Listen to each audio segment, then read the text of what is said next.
Hello students, welcome to the GTU studies and the mechanical engineering department for the subject machine design, and the chapter is design of machine tool gearbox for the topic geometric progression and harmonic progression. In previous video lecture we have started this chapter with the basic of gearbox, જેમાં આપણે start કર્યું હતું કે ગિયરબોક્સની અંદર speed decide કરવા માટેના 3 લો છે. એ લો છે એ હું તમને ફરી રિપીટ કરાવી દઉં. મીન્સ કે ગિયરબોક્સ છે એની રિક્વાયરમેન્ટ શું હોય છે કે અલગ આપણે આઉટપુટમાં સ્પીડ છે એ જોઈએ છીએ. ઇનપુટ સ્પીડ છે એ કોન્સ્ટન્ટ રાખીને આઉટપુટ સ્પીડમાં વેરિએશન રાખવું છે. એ વેરિએશન કઈ સ્પીડનું જોઈએ છે, એટલે કે કેટલા સ્ટેપ જોવે છે ગિયરબોક્સની અંદર, એ નક્કી કરવાના 3 લો છે. એ 3 લો છે એ મેક્સિમમ સ્પીડ અને મિનિમમ સ્પીડ વચ્ચે કઈ સ્પીડ અવેલેબલ થશે એ તમને કેલ્ક્યુલેટ કરીને આપશે. એટલે એ 3 લો છે એ આ પ્રમાણે આપણે જોયા હતા કે ફર્સ્ટ લો હતો એરિથમેટિક પ્રોગ્રેશન, જે આપણે પ્રીવિયસ વિડીયોમાં કમ્પ્લીટ કર્યું.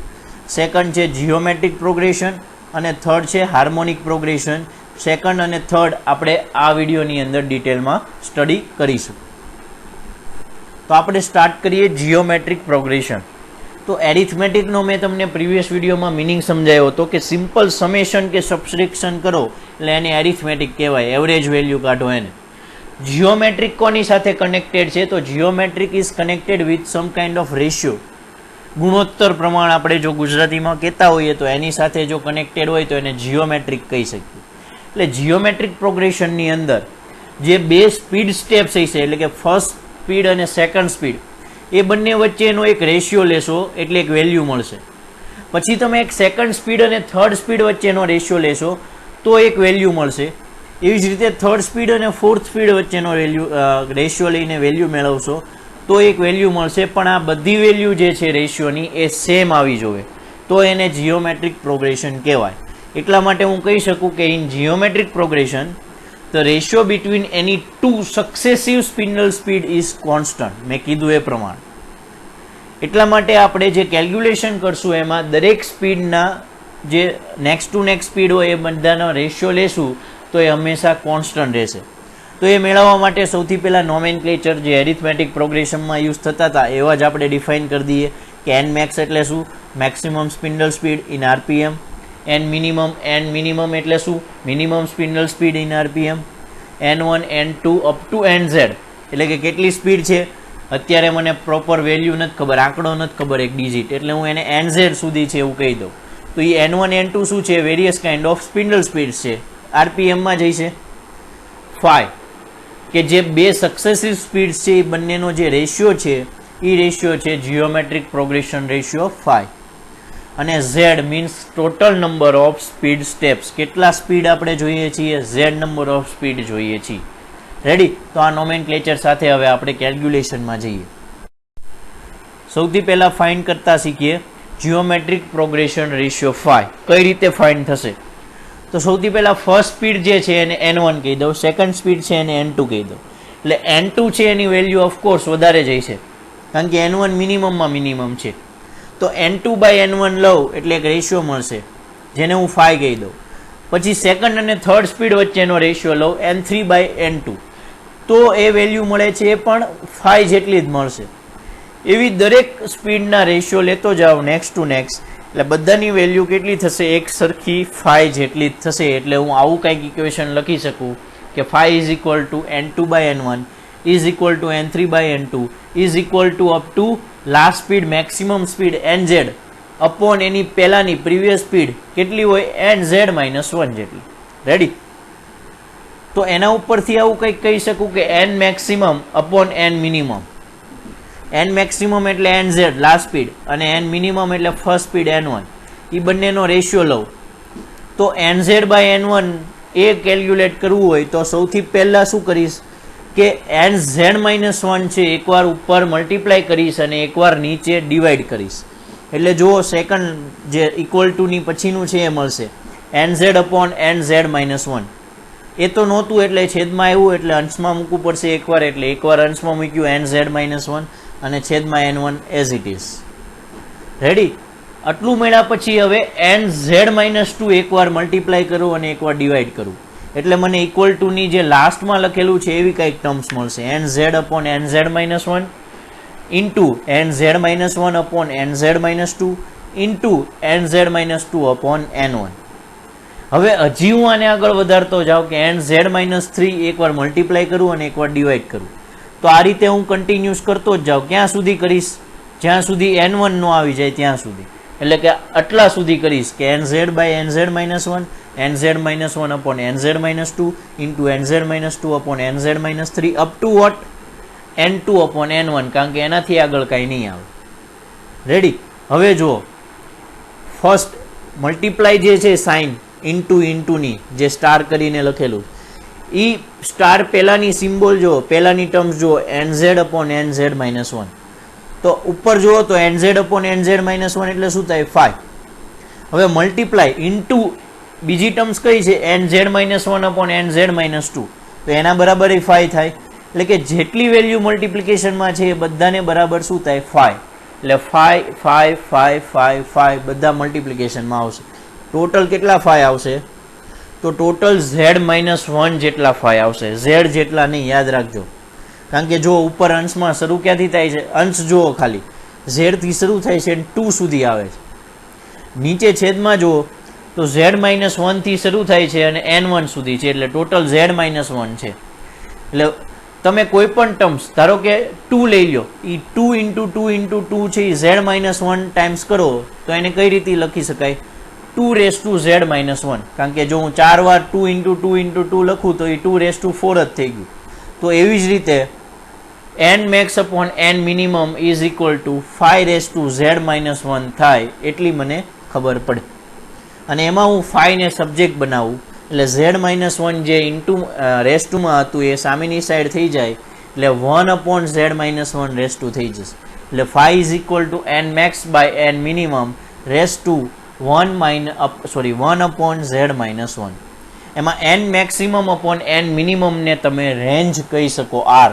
જે તમને યાદ હોય તો design of machine elements DME ની અંદર ફર્સ્ટ ચેપ્ટર એની અંદર પ્રિફર્ડ સિરીઝ સ્ટાન્ડર્ડાઇઝેશન સાથે જે આવતું હતું એમાં તમે એક r ડિફાઇન કરતા હતા, રેન્જ, જેમાં maximum value upon minimum value લેતા હતા. એ જ રીતે અહીંયા પણ n-maximum/n-minimum ને રેન્જ r કહી શકાય. રેડી? તો આપણે એ જે રેશિયો છે કોન્સ્ટન્ટ મળે છે એ ફાઇન્ડ કરી લીધો 5. હવે આપણે અલગ અલગ સ્પિન્ડલ સ્પીડ કેવી રીતે ફાઇન્ડ કરશું એના ઉપર જઈએ. તો સૌથી પહેલાં n1 is equal two n-minimum. તો n2 કેટલું થશે? તો n2/n1 ઇઝ ઇક્વલ ટુ 5 થાય. તો n2 is equal to n1 into 5 થાય. તો n3 ઇઝ ઇક્વલ ટુ શું થાય? n2 into 5. અને n2 ની વેલ્યુ એની ઉપરની ઇક્વેશનમાંથી મૂકો એટલે કે n2 ની જગ્યાએ n1 ઇન્ટુ 5 મૂકો. એક 5 તો હતું જ, એટલે n3 is equal to n1 into 5² થઈ જશે. એવી જ રીતે લાસ્ટ nz એટલે શું થાય? nz-1 into 5. અને એને ફર્સ્ટ મિનિમમ સ્પીડના રેફરન્સમાં લખવું હોય તો શું થાય? n1 ઇન્ટુ 5z-1, જેને n-maximum પણ કહી શકીએ. કઈ રીતે એકચ્યુઅલ થશે તો આપણે એક્ઝામ્પલ લઈને દર વખતે સમજીએ છીએ એ પ્રમાણે સમજી લઈએ કે સપોઝ મિનિમમ સ્પીડ 50 RPM રાખવી છે, મેક્સિમમ સ્પીડ 400 RPM રાખવી છે, તો 5 છે એ કેલ્ક્યુલેટ કરીએ અને number of required speed steps કેટલા રાખવા છે? 8. તો r કેટલું મળશે? 400/50. એટલે કે maximum speed upon minimum speed, જેને રેન્જ કહેવાય r, એટલે એ મળશે 8. તો 5 કેટલું થાય? રેન્જ રેસ ટુ 1/z-1 એટલે કે 8/1/7, કારણ કે 8 - 1 7 થશે. 8/1/7 કરશો એટલે 5 મળશે 1.345. આ 5 ની વેલ્યુ જે આપણે ઉપર n1 n2 n3 જે લખેલા છે એમાં મૂકતા જાઓ એટલે દરેક સ્પીડના આન્સર તમને મળતા જશે. રેડી? તો એક્ઝામ્પલ છે એ તમે n1 n2 n3 કેલ્ક્યુલેટ કરી લેજો 5 ની વેલ્યુ મૂકીને, એટલે તમને આન્સર મળતા જશે. પ્રિફર સિરીઝમાં જો તમે ધ્યાનથી સમજેલા હોય તો આ પણ ઇઝી છે. ન આવડતી હોય તો પ્રિફર સિરીઝ રિલેટેડ આ જ યુટ્યુબ ચેનલમાં GTU સ્ટડીમાં fundamentals of machine design playlist છે એની અંદર તમને મળી રહેશે, તો એ જોઈ લેજો. એ જ વિડીયો તમને ઉપર આઈ લિંક છે, આઈ બટન છે, જો ત્યાં આવી ગયો છે. જો તમારે શીખવું હોય તો ત્યાં ક્લિક કરો, તમને પ્રિફર સિરીઝ જોવા મળી જશે. રેડી. હવે જીઓમેટ્રિક પ્રોગ્રેશનના આપણે થર્ડ વસ્તુ ફાઇન્ડ કરીએ, લિમિટ ઓફ વર્કપીસ ડાયામીટર. ડાયામીટરની લિમિટ એ છે વર્કપીસમાં, એનાથી વધારે જે એટલે કે મેક્સિમમ જે ડાયામીટર હોય એનાથી વધારે ડાયામીટરવાળો વર્કપીસ લેશો તો પ્રોપર જે ટૂલ સિલેક્ટ કરેલું છે એમાં જે આપણે સ્પીડ નક્કી કરી છે એ પ્રમાણે એ વર્ક કરી શકશે નહીં. અને મિનિમમ જે ડાયામીટર મળે છે એનાથી ઓછા ડાયામીટરવાળા વર્કપીસ ઉપર એ વર્ક થઈ શકશે નહીં. એટલે આપણે મિનિમમ અને મેક્સિમમ ડાયામીટર વર્કપીસનો કયો પોસિબલ છે લઈ શકીએ એ આપણે કેલ્ક્યુલેટ કરવો પડે. તો એના માટે સૌથી પહેલાં ઇક્વેશન એરિથમેટિક પ્રોગ્રેશનમાં પણ કીધેલું છે, આ રીતે આવશે, એટલે અત્યારે ડિટેલમાં નથી કહેતો. એ પ્રમાણે તમારે મેક્સિમમ ડાયામીટર ફાઇન્ડ કરવો હોય તો વી જે છે લિનિયર વેલોસિટી એ ફિક્સ રહેશે, કોન્સ્ટન્ટ. તો એન તમે ચેન્જ કરો એટલે ડી ચેન્જ થઈ શકે. રેડી. તો એન જ્યારે મિનિમમ હશે ત્યારે ડી મેક્સિમમ થાય, કારણ કે બંને વચ્ચે ઇન્વર્સલી પ્રપોઝનલનું રિલેશન છે. એટલે એન મિનિમમ માટે ડાયામીટર મેક્સિમમ મળી જશે, અને એન મેક્સિમમ લેશો એટલે કે સ્પીડ મેક્સિમમ જે છે એના માટે વેલ્યુ મૂકશો એટલે તમને મિનિમમ ડાયામીટર કેટલો રહી શકે એ મળી જશે. આ પ્રમાણે maximum and minimum diameter calculate કરો અને જીઓમેટ્રિક પ્રોગ્રેશન પ્રમાણે વર્કપીસ ડાયામીટરની લિમિટ નક્કી કરો. હવે જીઓમેટ્રિક પ્રોગ્રેશન છે એના એડવાન્ટેજ જોઈએ. તો જીઓમેટ્રિક પ્રોગ્રેશન છે એ એક કેલ્ક્યુલેશન આપે છે, ફિક્સ કેલ્ક્યુલેશન, મીન્સ કે it gives constant loss of economic cutting speed in total speed range. દરેક વખતે કોન્સ્ટન્ટ લોસનું કેલ્ક્યુલેશન કરીને આપે છે. અલગ અલગ દરેક વખતે લોસ છે અલગ અલગ નહીં આવે. એટલે જ મોસ્ટ ઓફ કેસમાં બધી જ જગ્યાએ જીઓમેટ્રિક પ્રોગ્રેશન યુઝ થતું હોય છે. It gives better gear box design features also. And disadvantage એક જ છે કે it is poor performance in low spindle speed range. જ્યારે પણ લો સ્પિન્ડલ સ્પીડ રેન્જ હશે ત્યારે એ પુઅર પરફોર્મન્સ આપશે. રેડી. તો it is all about the geometric progression. Now forward to the harmonic progression. Harmonic means compared to the sinusoidal waves. તો કઈ રીતે ડિફાઇન થશે? તો હાર્મોનિક પ્રોગ્રેશનની અંદર જે ડિફરન્સ લેવાનો છે સક્સેસિવ સ્પીડની વચ્ચેનો, એ કઈ રીતે લેશું? The difference between the reciprocal of any two successive spindle speed is constant. એટલે સિમ્પલ, ધારો કે ફર્સ્ટ સ્પીડ N1 છે અને સેકન્ડ સ્પીડ N2 છે, તો બંને વચ્ચેનો ડિફરન્સ સિમ્પલ ડિફરન્સ નથી લેવાનો, બંનેનું રેસિપ્રોકલ કરો અને પછી ડિફરન્સ લેવાનું. રેસિપ્રોકલ એટલે ઇન્વર્સ, 1/N1 અને 1/N2 એને રેસિપ્રોકલ કહેવાય. તો 1/N1 માઇનસ 1/N2 કરો તો એ માઇનસ એટલે કે બે વચ્ચેનો ડિફરન્સ લીધો એને કહેવાય હાર્મોનિક પ્રોગ્રેશનની અંદરનો ડિફરન્સ. અને કેવો રહેવો જોઈએ? દરેક સક્સેસિવ સ્પીડનો જે ડિફરન્સ મળે છે એ કોન્સ્ટન્ટ રહેવો જોઈએ. રેડી. એટલે એન મેક્સિમમ ધારો કે કેલ્ક્યુલેશન કરવું છે તો એના માટે ટર્મિનોલોજી ડિફાઇન કરી દઈએ, જે આપણે જીઓમેટ્રિકમાં અને એરિથમેટિકમાં કર્યું છે એ જ પ્રમાણે. Maximum speed, minimum speed, N1, N2 up to Nz is the different spindle speed, Z is the total number of speed steps. First આપણે કેલ્ક્યુલેટ કરીએ ratio of successive speeds phi k. તો સૌથી પહેલાં તો મેં કીધું એ પ્રમાણે કે હાર્મોનિક પ્રોગ્રેશનમાં બે સક્સેસિવ સ્પીડના રેસિપ્રોકલનો ડિફરન્સ એટલે કે 1/Nk minus 1/Nk plus 1 is equal two C.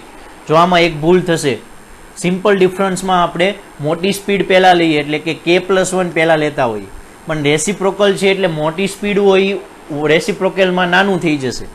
એટલે પહેલી સ્પીડ છે પહેલાં લેવાની રેસિપ્રોકલમાં અને માઇનસ પછી એના પછીની સ્પીડ લેવાની. એટલે 1/Nk minus 1/Nk plus 1 is equal two C થવું જોઈએ.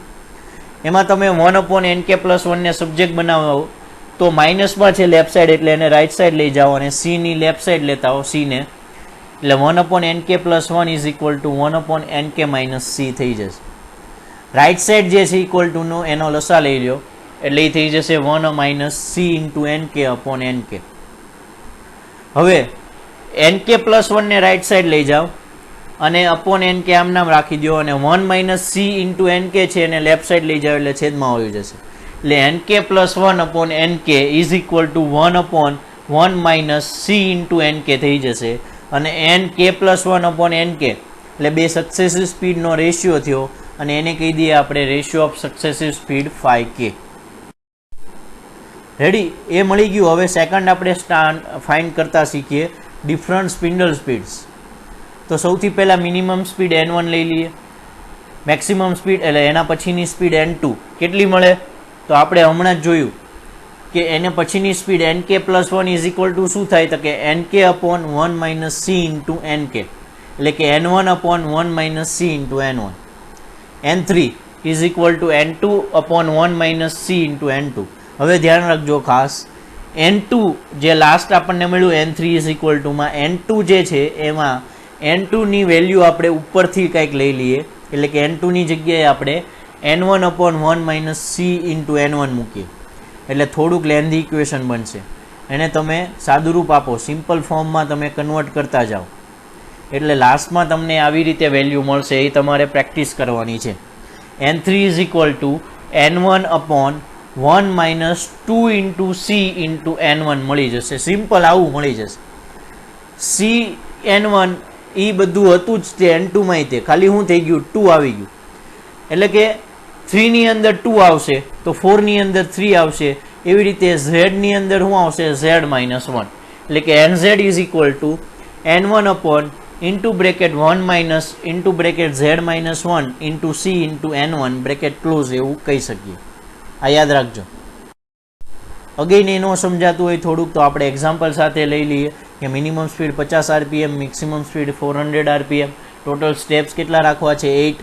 એના ઉપરથી આપણે આવું કહી શકીએ કે maximum speed 400 is equal two minimum speed 50 upon 1 minus 8 minus 1 into c into 50. કઈ રીતે આવ્યું? તો મેં કીધું છે એ પ્રમાણે જ આપણે જે કેલ્ક્યુલેશન હમણાં કરીને બતાવી એ પ્રમાણે. રેડી? કારણ કે ત્યાં શું હતું? nz is equal to n1 upon 1 minus z minus 1 c into n1, એટલે n1 50 છે અને nz 400 છે. તો એ પ્રમાણે શું મળશે? 50 છેદમાં 1 માઇનસ 350c. તો 1 માઇનસ 350c ને લેફ્ટ સાઈડ લઈ જાઓ, એટલે 400 ને રાઈટ સાઈડ છેદમાં લઈ આવો, એટલે 50 અપોન 400 થઈ જશે, એટલે એ થશે 0.125. હવે 350c ને સબ્જેક્ટ બનાવો, એ રાઈટ સાઈડ જશે એટલે લેફ્ટ સાઈડ 0.125 આવી જશે, એટલે એ થઈ જશે 1 માઇનસ 0.125. અને એ જે આન્સર આવે છે એને છેદમાં 350 મૂકો, એટલે c ઇઝ ઇક્વલ ટુ 0.0025 મળી જશે. આની વેલ્યુ તમે n1, n2, n3 એની અંદર મૂકતા જશો એટલે દરેક સ્પીડનો આન્સર તમને મળતો જશે. બહુ સિમ્પલ. તો આ રીતે તમારે દરેક સ્પીડનું કેલ્ક્યુલેશન કરવાનું છે ઇન હાર્મોનિક પ્રોગ્રેશન. અને થર્ડ છે લિમિટ ઓફ વર્કપીસ ડાયામીટર. મેં હમણાં જ અગાઉ કીધું એ પ્રમાણે જ કેલ્ક્યુલેટર આમાં પણ થાય. ઇક્વેશન અલગ ભલે હોય, ડાયામીટરમાં તો ખાલી સ્પીડ જ આવે છે. તો સ્પીડમાં કઈ રીતે રિલેશન છે? Diameter is inversely proportional to speed, આ ઇક્વેશન પ્રમાણે. તો મેક્સિમમ ડાયામીટર શું મળશે? મેક્સિમમ ડાયામીટર માટે સ્પીડ છે એ છેદમાં છે એટલે મિનિમમ જોશે, અને સ્પીડ મેક્સિમમ લેશો તો મિનિમમ ડાયામીટર મળશે. એટલે ડાયામીટરની લિમિટ મળી જશે કે મિનિમમ અને મેક્સિમમ ડાયામીટર કેટલા સુધી છે એ વર્કપીસ રાખીએ તો આપણું મશીનિંગ છે એ થઈ શકશે, નહીંતર પોસિબલ નથી. અહીંયા એક મિસ્ટેક છે, ઇફ યુ હેવ ઓબ્ઝર્વ. પહેલું તો ઉપર જીઓમેટ્રિક પ્રોગ્રેશન નહીં આવે, હાર્મોનિક પ્રોગ્રેશન આવશે, એના માટે સોરી, સમજી લેજો. અને જે ડાયામીટરનું ઇક્વેશન છે એમાં 1000 આવશે, કારણ કે જે ડાયામીટર છે એ આપણે મિલીમીટરમાં લેશું, એટલે ફરીવાર એક મિસ્ટેક છે, એટલે ત્યાં 1000 છે એ સમજી લેજો. રેડી? આઈ હોપ તમને એટલું સમજાણું હોય છે. તો હવે આપણે હાર્મોનિક પ્રોગ્રેશનના ફરીવાર અહીંયા ઉપર મિસ્ટેક છે, હાર્મોનિક પ્રોગ્રેશનનો એડવાન્ટેજ જોઈએ. તો હાર્મોનિક પ્રોગ્રેશનનો એડવાન્ટેજ શું છે કે it is given in low spindle speed range. એ સારું એવું પરફોર્મન્સ આપે છે લો સ્પિન્ડલ સ્પીડ રેન્જમાં. એટલે જ્યારે પણ લો સ્પિન્ડલ સ્પીડ રેન્જ હોય ને ત્યારે એરિથમેટિક પ્રોગ્રેશન પુઅર પરફોર્મન્સ આવે, જીઓમેટ્રિક પ્રોગ્રેશન પુઅર પરફોર્મન્સ આવશે, એટલે ત્યારે હાર્મોનિક પ્રોગ્રેશન યુઝ થાય છે. પણ જ્યારે ફાસ્ટ સ્પીડ હોય, એટલે કે હાઈ સ્પિન્ડલ સ્પીડ રેન્જ હોય, ત્યારે જીઓમેટ્રિક કે એરિથમેટિક યુઝ કરવું. કારણ કે એનો ડિસએડવાન્ટેજ એ છે હાર્મોનિકનો કે હાઈ સ્પિન્ડલ સ્પીડ રેન્જની અંદર એ પુઅર પરફોર્મન્સ આપે છે. તો આ તો આજનો આપણો video lecture for geometric progression and harmonic progression. I hope તમને સમજાણો હશે. તો વિડીયોને લાઇક કરો, શેર કરો એન્ડ સબસ્ક્રાઇબ કરો GTU studies channel. And for more material you can visit our website www.gtustudies.com. Thank you.